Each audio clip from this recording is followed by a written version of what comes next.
Friends, welcome back to Chandana Jashvi vlogs. ಇದು ಹಬ್ಬದ next ಡೇದು ಮಿನಿ ವ್ಲಾಗು.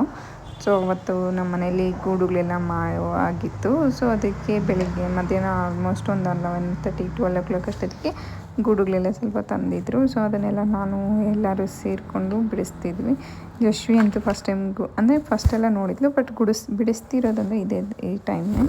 ಸೊ ಗೂಡೆಲ್ಲ ಬಿಡಿಸ್ತಾ ಇದ್ವಿ ನಾವೆಲ್ಲರೂ ಸೇರಿಕೊಂಡು. ಮನೇಲಿ ತುಂಬ ಇರುತ್ತೆ, ಸ್ವಲ್ಪ ಕೆಲಸದವರು ಬಂದಿರ್ತಾರೆ, ಶೆಡ್ ಹತ್ರನೇ ಎಲ್ಲ ಬಿಡಿಸಿರ್ತಾರೆ. ಇನ್ನು ಮಿಕ್ಕಿದ್ದು ನಾವು ಮನೆ ಹತ್ರ ಒಂದು ಸ್ವಲ್ಪ ಬಿಡಿಸ್ಕೊತೀವಿ. ನನಗೆ ಆ್ಯಕ್ಚುಲಿ ಫಸ್ಟು ಮದುವೆಗೆ ಮೊದಲು ಇದ್ರ ಬಗ್ಗೆ ಎಲ್ಲ ಗೊತ್ತೇ ಇರಲಿಲ್ಲ. ಮದುವೆ ಆದಮೇಲೆ ಕೋವಿಡ್ ಟೈಮಲ್ಲಿ ಆ್ಯಕ್ಚುಲಿ ನಮ್ಮ ಮದುವೆ ಆಗಿದ್ದಿದ್ದು. ಸೊ ಅದಕ್ಕೆ ಆವಾಗ ನಾನು ಇಲ್ಲಿಗೆ ಬಂದಮೇಲೆ ನಾನು ಇದನ್ನೆಲ್ಲ ನೋಡಿದ್ದು ತಿಳ್ಕೊಂಡಿದ್ದು. ಬಟ್ ಇಲ್ಲಿ ಅಷ್ಟೇ ಹುಳು ಎಲ್ಲನೂ ಏನು ಮಾಡೋದು ಗೊತ್ತಿಲ್ಲ ನನಗೆ.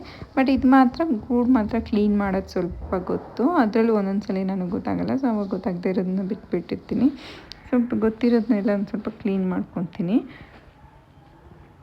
ನಿಮಗೆ ಯಾರಿಗೆಲ್ಲ ಇದು ಸಿಲ್ಕ್ ಇದು ಗೂಡು, ರೇಷ್ಮೆ ಗೂಡು ಬಗ್ಗೆ ಗೊತ್ತು ಅಥವಾ ಯಾರು ಬಿಡಿಸಿದ್ದೀರಾ ಅಥವಾ ಬೆಳಿತೀರಾ ಅವ್ರ ಬಗ್ಗೆ ಪ್ಲೀಸ್ ಕಮೆಂಟ್ ಮಾಡಿ.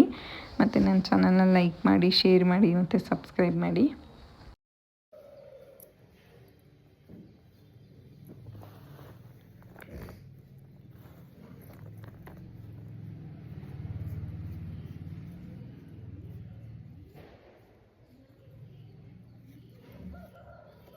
ಇದೆಲ್ಲ ಆಲ್ಮೋಸ್ಟ್ ಮುಗಿಯೋಷ್ಟರೊಳಗಡೆ ಈವ್ನಿಂಗ್ 3:34 ಆಗಿತ್ತು. ಸೊ ಅದಾದಮೇಲೆ ನಾವು ಎಲ್ಲ ನೈಟ್ ಊಟ ಮಾಡಿಕೊಂಡು ನೈಟ್ ಒಂದು 7:30-8 ಅಷ್ಟೊತ್ತಿಗೆ ನಾವು ಹೊರಟ್ವಿ. ಬೆಂಗಳೂರಿಗೆ ರಿಟರ್ನ್ ವಾಪಸ್ ಬರಬೇಕಾಗಿತ್ತು. ಬೆಂಗಳೂರು ಬರೋ ಫುಲ್ಲು ಕ್ರ್ಯಾಕರ್ಸು.